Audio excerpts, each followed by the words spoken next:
Chris Hess was on the mound against the Dodgers. A no-hitter was thrown, but it wasn't by Chris Hess. T.O. injured in a fluke potato gun accident. We'll take a look at their team and all 12 teams. And are the Angels the favorites to repeat in 2009? Wiffleball Tonight starts right now! Welcome to the first ever edition of Wiffleball Tonight, everyone. Alongside Nick Bobie, I'm Jay Roselle. We got a lot on tap for this first episode. We're going to highlight all 12 teams this offseason and also give you our preview predictions for this season. The spring shootout, first ever, was played this past Sunday. We've got all the highlights and a lot to get to, so let's start it off. First game of the spring shootout, off to Hess Field we go. Beautiful day for wiffleball, Indians-Dodgers. Sean Kennelly, the rookie, getting the nod for the Dodgers. Has no problems getting the first two batters out. Here gets Alex Kelly to ground out to third. Beautiful play by Nick Leffler over at third. Here Ricky Rafferty flies out to left field for the second out. No problems for Kennelly. You think he'd be cruising right through, but then he runs into some control problems. He gives up walk after walk after walk.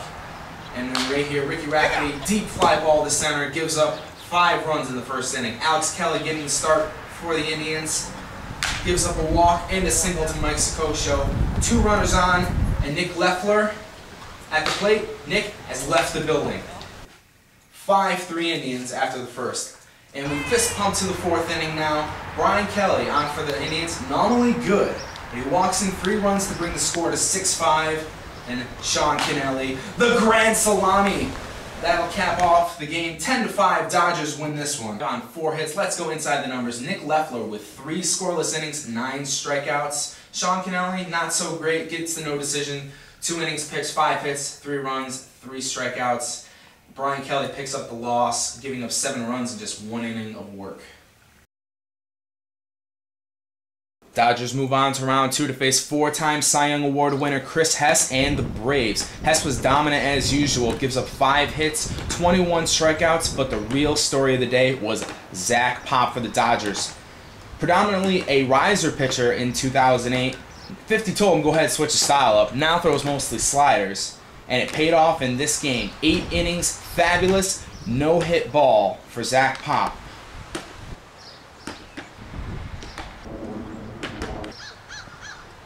One play of note in this game was a beautiful play by George Stegman. Beautiful catch and then crashes up against the barn at Hess Field. Not a lot of offense in this game.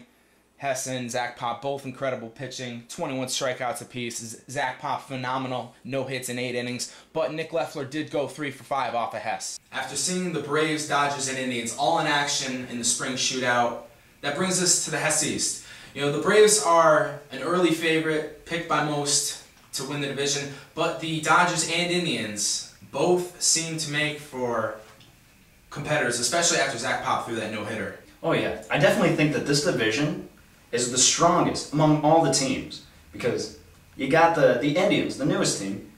They're probably one of the strongest new teams out there. They can definitely compete, but you got the Braves, who have always been strong.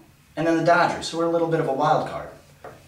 Now the Braves have some question marks surrounding them. Will Nick Giordano be able to come back off of that injury and pitch the way he did early in 2008? Also, rookie Mike Cattleman. A lot of people aren't jumping on the bandwagon for him yet, but I still believe he will definitely help out their offense. And now also the Dodgers. Who needs Aussie and CPD when you've got Nick Leffler and Sean Kennelly? They'll be certainly rookies to look out for. Oh yeah. Great pickups by that team. They definitely made up for their losses, and they could actually be a little stronger this year than last year. It's hard to say that when you lose your 2 best players that you could actually have a better season, but with the Dodgers it might actually be possible. Now what about with the Indians? Brian Kelly looked pretty strong in off-season pickup games, didn't look so good in the shootout. Oh yeah, it's a mixed bag there. In the winter meeting, they impress with both their offense and a little bit with pitching. Now, in the spring shootout, less than par, a little subpar, but I think that they can pick it up. This is the kind of team that seems like with more practice, they can definitely get up into the higher ranks of the league. You know, the Braves, Indians, and Dodgers all look to be competitors to win this division. It will surely be one of the divisions to watch in 2009. A rare circumstance could occur that all 3 of these teams could make the playoffs. Well, I think that it's going to be too much of a catfight between the Dodgers and the Indians. And I think that the Braves are going to benefit from this. They're just going to sail away with this division. Maybe the Dodgers might come out on top. I'm gonna put my bet out there. Dodgers are going to come over the Indians just based on experience. All right, now we're going to shoot it over to Buster Olney to give us more thoughts on the Hess East. The Hess East is the Braves to lose, in my opinion. Nick Giordano coming back is a huge boost to an already strong team. However, there are two other strong teams in the division, the Dodgers and the Indians. The Dodgers, formerly known last year as the Reds, returned many players, but two players that they didn't return were their two strongest. However, Mike Sikoshi has gone out and found several free agents to make up for that. The Indians, led by the brothers Kelly, also have some offensive power, but questions on the mound will limit them. My opinion, Indians take third, Dodgers take second, Braves take first, but all three do make the playoffs. We transition to Game 2 of the Spring Shootout. Angels and Yankees, we're going to play a little game of follow the bouncing ball for the Angels. Dan LaPlante on the mound gives up the home run, Adam Trigger, an away pitch to left field. Remember that, it's going to come back. Now Angel captain Josh Longo, a single to right field.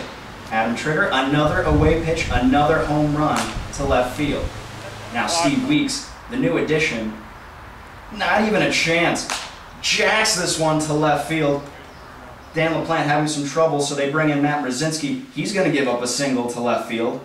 And now a fly ball to center field to Josh Longo, scoring 2 runs.